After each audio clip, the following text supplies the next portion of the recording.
Bonjour et bienvenue à tous. Des larmes de cristal aux arbalètes protégeant des tombes comme Indiana Jones aux magnifiques épées de vikings, voici 10 découvertes récentes d'armes provenant de notre lointain passé. Le lieu de repos de Qin Shi Huang, premier empereur de Chine, excita l'imagination des archéologues et de tous. Lorsque son mausolée fut découvert dans les années 1970, l'image des 8000 guerriers en terre cuite le gardant a été un véritable et incroyable spectacle. Le premier empereur a régné sur la Chine à partir de 246 avant Jésus-Christ, et bien sûr il souhaitait que sa tombe soit la plus grande et la plus mémorable.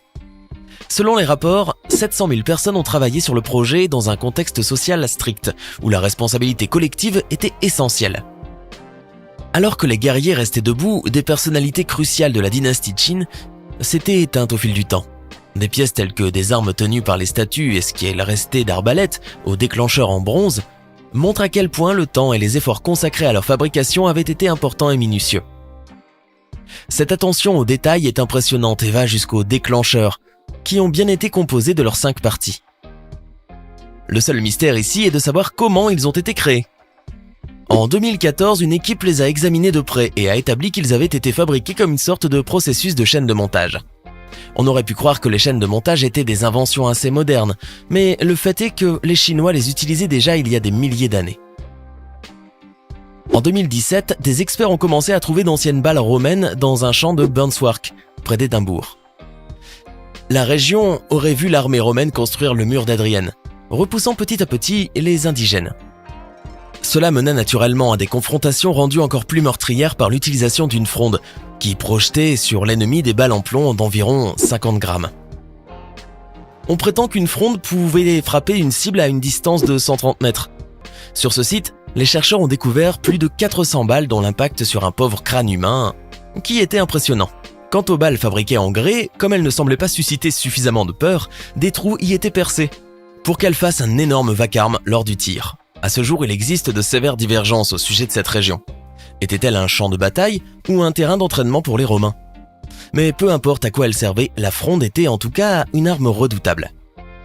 Jusqu'à il y a quelques années, on pensait que le peuple Rapa Nui de l'île de Pâques, dans le sud-est de l'océan Pacifique, avait disparu à cause d'une guerre.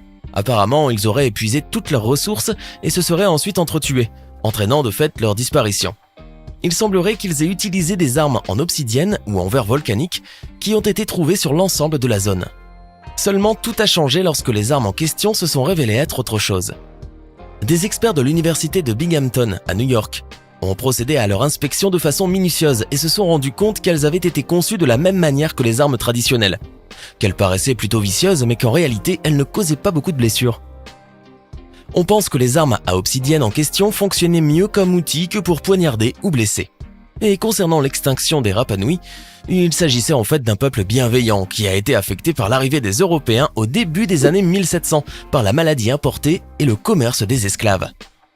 Tous ces éléments se sont avérés être le début de la fin des fiers insulaires de l'île de Pâques.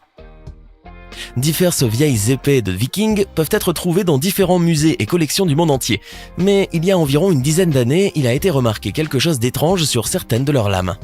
Il s'est avéré que beaucoup d'entre elles étaient contrefaites. Mais ne vous inquiétez pas, il existe encore des épées vikings d'origine. À l'époque, tout comme aujourd'hui, des épées avaient été produites pour combler des manques sur le marché. Cela serait dû à une guerre commerciale du XIe siècle, durant laquelle la Russie avait fermé l'accès à la source d'acier de haute qualité viking. Seulement la différence entre les épées réelles et les contrefaçons était significative, bien que vous ne puissiez pas le remarquer avant le combat. Un processus appelé trempe était utilisé dans la production pour compenser le manque de carbone dans l'acier de remplacement. Vous avez probablement déjà vu ça, c'est lorsque du métal très chaud est placé dans un liquide pour le refroidir.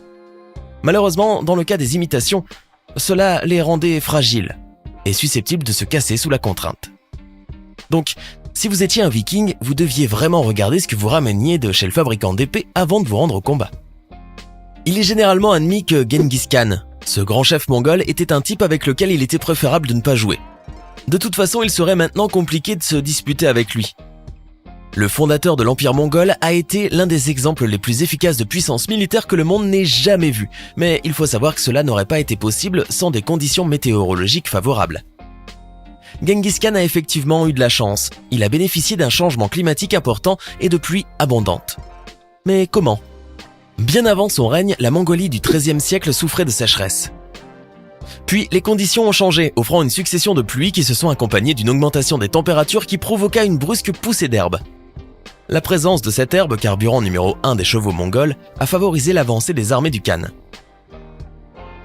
Ainsi, sans cet important changement, qui n'était pas arrivé depuis environ 1000 ans, Genghis Khan n'aurait jamais pu convaincre les tribus mongoles d'unir leurs forces, ni réussi à en prendre le contrôle.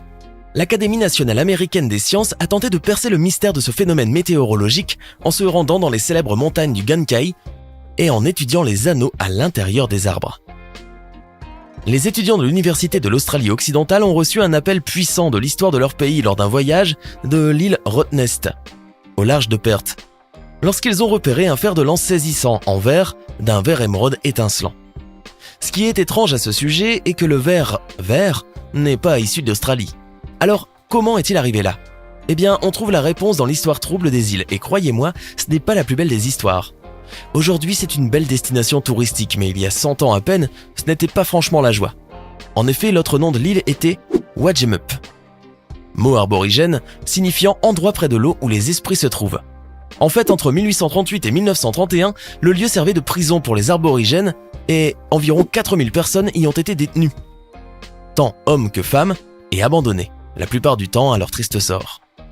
Ce fer de lance en verre émeraude, donc, aurait environ 100 ans et constitue un exemple exceptionnel du métier pratiqué par les aborigènes détenus. Le verre provenait probablement de navires et était caché par les prisonniers pour servir d'armes ou de commerce entre eux. Ces derniers étaient connus pour fabriquer des fers de lance en verre afin de les utiliser pour la chasse. Après avoir découvert cette arme, les élèves ont respecté la tradition autochtone en l'enterrant. Une trouvaille qui leur a donné un aperçu fascinant, voire tragique, du traitement réservé aux aborigènes par les autorités australiennes. Elle a ensuite été portée à la connaissance du public. En 2012, les experts ont eu une surprise lors de leurs recherches sur l'écologie dans les îles Gilbert, situées dans l'océan Pacifique central. L'artisanat local y est axé sur la fabrication d'armes à l'aide de dents de requin. Les habitants de l'île commençaient par un contrefort en bois qu'ils fixaient ensuite à une dent ultra tranchante à l'aide de cordes en feuilles de coco. Ces armes, datant de plus de 100 ans, semblent plutôt intimidantes, non ? En étudiant une vaste collection d'objets trouvés au musée Field d'histoire naturelle situé à Chicago, aux États-Unis, Joshua, biologiste de la conservation, a constaté que certaines de ces dents appartenaient à des requins, qui ne se trouvaient plus dans les eaux des îles Gilbert. En fait, il a identifié 3 espèces utilisées comme armes. Le requin bignose, le requin sombre et le requin tache-queue. On pense que ce sont les pirates des mers qui sont à l'origine de la disparition de ces espèces dans la région. Aujourd'hui, on espère que les données pourront être utilisées pour créer un meilleur environnement pour les hommes, mais aussi pour les requins. Il est reconnu que le changement climatique est une mauvaise chose pour la planète, mais il peut avoir des effets secondaires inattendus. En termes d'archéologie, la neige et la glace qui fondent peuvent révéler des choses que personne n'aurait jamais imaginé possibles. Une telle chose s'est déroulée l'année dernière dans une montagne en Norvège où une épée viking de 1100 ans a été découverte. En soi, elle n'a rien d'extraordinaire sauf le fait qu'aucune lame n'avait été repérée à cette altitude auparavant. Et nous parlons ici d'une altitude de 1640 mètres au-dessus du niveau de la mer. L'autre élément qui a retenu l'attention de l'expert est l'excellent état de conservation de l'épée, compte tenu de la longue période où elle est restée là. La théorie qui prévaut est qu'un viking a perdu ses repères et a péri alors que son épée a survécu. Vous vous demandez s'ils ont également trouvé un casque avec des cornes. Je ne suis pas archéologue, mais cela serait plausible. En explorant les tombes de l'époque mégalithique en Espagne, les archéologues ont fait une découverte étonnante. Des armes vieilles de 5000 ans fabriquées à partir du cristal de roche.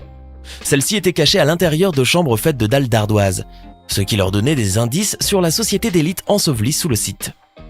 De beaux objets tels que des pointes de flèches et des dagues se trouvaient à côté des restes de personnes qui s'étaient apparemment suicidées, dans le cadre d'un rituel.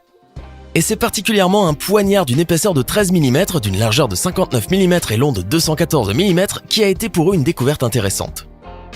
Nous pensons que les armes en cristal étaient l'apanage des riches et des puissants, car leur fabrication demandait beaucoup d'efforts et de précieuses ressources. Donc, si vous en aviez une alors que vous n'étiez pas assez riche pour vous la payer, c'est que vous aviez l'honneur douteux d'être celui qui traînait avec tous ceux qui pouvaient se l'offrir. On entend régulièrement des histoires à travers le monde où des découvertes archéologiques interfèrent avec des projets de construction. Oui, la découverte d'un ancien crâne ou d'une épée rouillée lorsque vous essayez de construire un bâtiment de plusieurs millions d'euros n'est pas la meilleure nouvelle que l'on puisse vous annoncer. Mais faire la lumière sur l'histoire vaut la peine d'interrompre un chantier. En 2017, le village de Pepoladung, en Inde, accueillait des ouvriers, posant des fondations en vue de la construction de routes. Les équipes sont alors tombées sur une réserve d'armes anciennes dont on pense qu'elle remonte à la guerre du début du 19e siècle. Plus de 80 objets, dont des poignards et des épées, ont été découverts. Cette guerre est également liée à celle d'Anglo-Napoli, qui s'est déroulée entre 1814 et 1816. Laquelle de ces découvertes vous a le plus fasciné? Faites-le nous savoir dans les commentaires. Hey, c'est tout pour aujourd'hui. Si vous avez aimé la vidéo, n'oubliez pas de la liker et de la partager avec vos amis. Et si vous êtes nouveau sur la chaîne, n'oubliez pas de vous abonner et d'activer la notification. Bye bye!